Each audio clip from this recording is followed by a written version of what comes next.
A solution contains 40 milligrams per milliliter of silver nitrate. If a certain amount of water is added, what would the volume of the solution be if its new concentration was 16 milligrams per milliliter? How much water was added?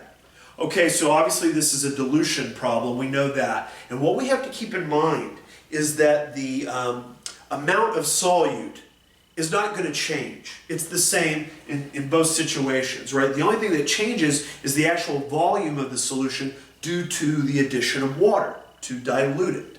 So we can use a formula like this: C1, concentration 1, times volume 1, and set it equal to our new concentration times a new volume.